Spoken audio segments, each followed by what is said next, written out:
Salutation to all of the world. सभी को अभिवादन अभिवादन सबैलाई. Except God, nothing. Except God, nothing. परमात्मा के अलावा कुछ भी नहीं है. परमात्मा के अलावा कुछ भी नहीं है. परमात्मा बाहेक केही पनि छैन. परमात्मा बाहेक केही पनि छैन. वैदिक महावाक्य हो, एको ब्रह्म द्वितीय नास्ति. एको ब्रह्म द्वितीय नास्ति. अर्थात एक ब्रह्म मात्रै हो, अरु दोस्रो केही छैन. एक ब्रह्म मात्रै हो, अरु दोस्रो केही पनि छैन. ब्रह्म को मतलब परमात्मा. ब्रह्म को मतलब शिव. शिव को मतलब परमात्मा. परमात्मा को मतलब, इसको अर्थ ब्रह्म. ब्रह्म एको ब्रह्म द्वितीय नास्ति. एक ब्रह्म मात्रै हो, अरु वास्तवमा छैन. त्यसकारणले परमात्मा मात्रै हो सब कुछ. परमात्मा बाहेक अरु कहीं केही वास्तवमा छैन. जस्तो महादेवको त्रिशूलमा त्रिशूलको तीन चुच्चा भए पनि केवल त्रिशूल मात्रै हो. त्रिशूल जो बनेको छ अथवा भौतिक रूपमा धातुले बनेको छ भनौं, तीन चुच्चा त्यो एक धातु रूप नै हो. तीन चुच्चा अलग अलग देखिए पनि वास्तवमा एक धातु रूपै हो. अर्थात त्रिशूल तीन चुच्चा भए पनि एक त्रिशूल मात्रै हो. त्रिशूलदेखि त अरु त्यहाँ कहीं केही छँदै छैन. यो त सबैको अनुभवको कुरा हो. त्यसैले दृष्टान्तमा जसरी त्रिशूल एउटै हो, तीन चुच्चा भए पनि एउटै हो, त्यहाँ एकदेखि अर्को केही छँदै छैन हरालतमा, यो यथार्थ हो. तीन चुच्चा बन्नुको अगाडि पनि एउटै थियो धातु. अनि तीन चुच्चालाई हामीले त्यसलाई हटाएर गालेर यस्तो गर्यौं भने फेरि एउटै हुन्छ. र बीचमा जो तीन चुच्चा रूपले देखिएको छ त्यो पनि वास्तवमा एउटै हो. अनेक छ भन्नु त हाम्रो भ्रम हो, भूल हो. वास्तवमा एउटै हो भन्नु त्यो सत्यता हो, यथार्थ हो. किनकि त्रिशूल बन्नुको अगाडि एक त्रिशूल मात्रै हो, एक धातु मात्रै हो. त्यसलाई पिटपाट यताउता बनाउनुबाट तीन चुच्चा भए पनि त्यो एक धातु मात्रै हो. र पछि अन्त्यमा त्यो जब नष्ट हुन्छ, कालान्तरमा फेरि एउटैमा बदलिन्छ. हुनाले हो एक त्रिशूल मात्रै. त्यस्तै वैदिक महावाक्य एको ब्रह्म द्वितीय नास्ति हो, एक ब्रह्म मात्रै. ब्रह्म माने परमात्मा. यसकारणले यहाँ जे जति हो वास्तवमा एक परमात्मा मात्रै हो.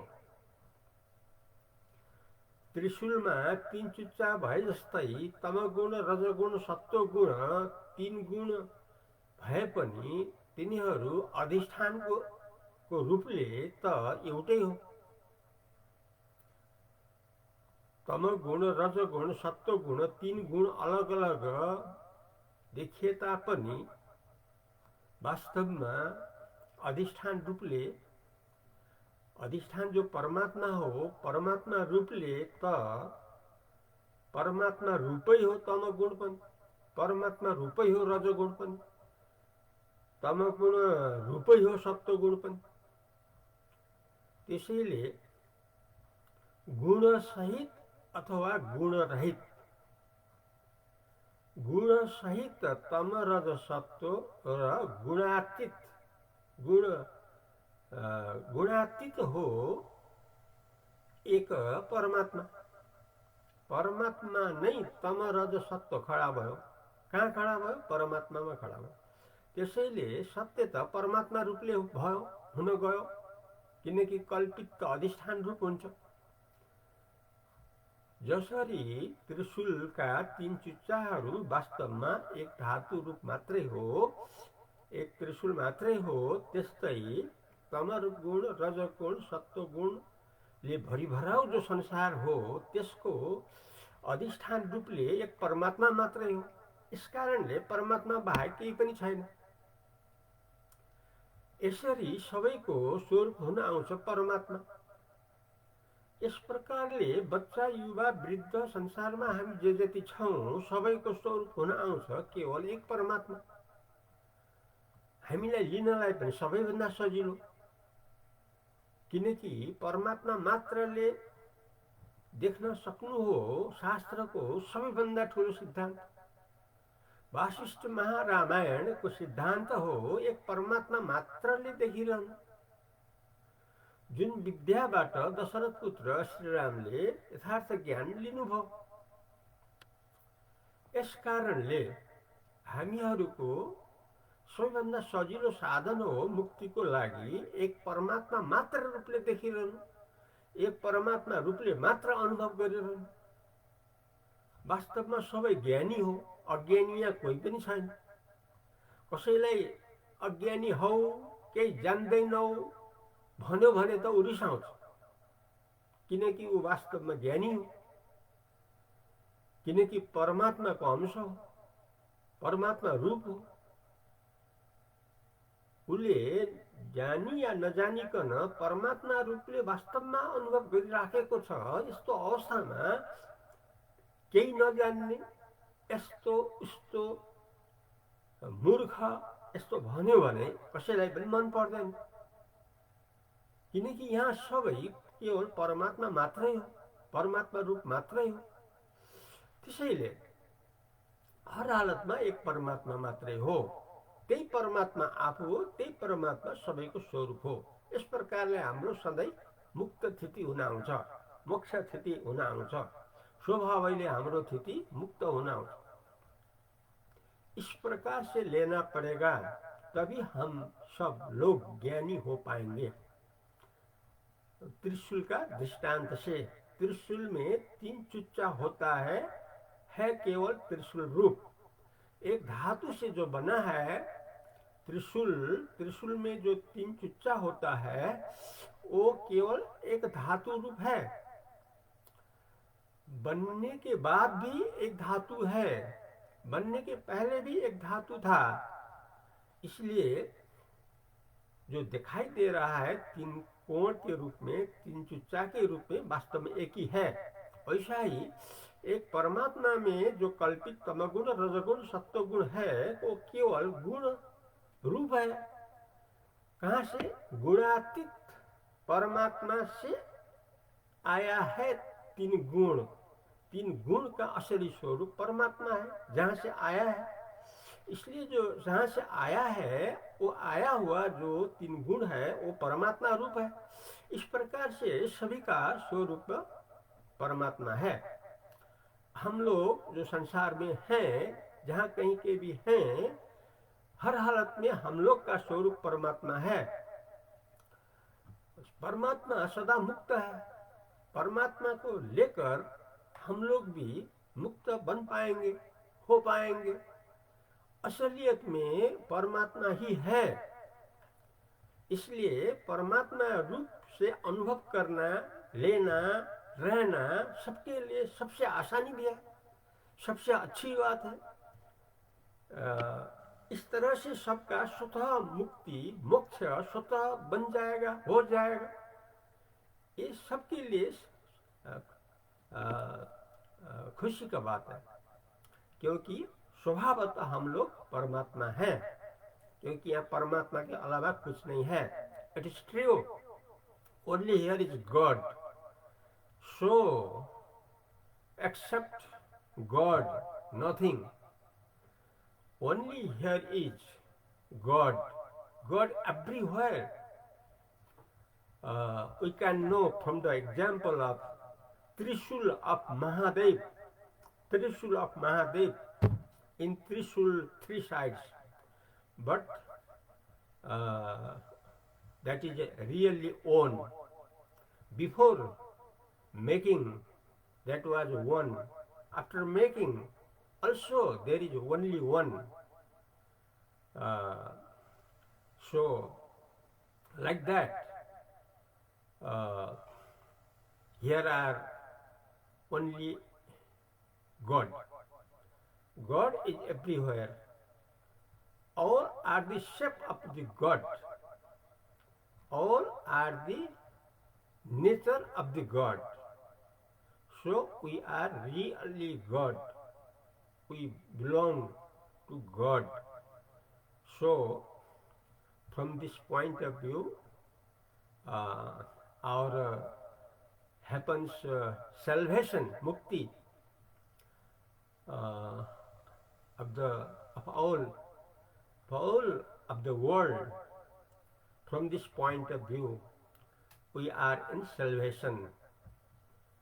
So it is a good opportunity to change our life into God from the human. This is success of the life, top success of the life. That is realizing God, only realizing God to oneself and to other self. Other and self, all are only God. आजको दिनमा यसरी लिने, आज भन्नाले विक्रम सम्वत 2081 साल, नयाँ साल, वैशाख 22 गते आज शनिबार। In English date 2024, month is May, that is 4th, and day Saturday, तिथिको हिसाबबाट हिन्दुजम को दृष्टिकोणबाट वैशाख कृष्ण पक्ष एकादशी, एकादशी टुडे शनिबार, शनिश्चरबार। एकादशी means the great day, very valuable day to be salvation, to convert into God from the human. This day is a very good day for all of the world. ये प्रस्तुति है नेपाल देश का भैरवा सिटी से। Balram GC, Advait Pradeep Saraswati, president Akhand Sukh Kendra, the president of Akhand Sukh Kendra Bhairahawa Nepal, the media Rupandehi FM from Bhairava, Butol FM from Butol, Mukti FM Butol, Srinagar Tansen, Srinagar FM from Palpa Tansen, Radio Parasi, from these medias.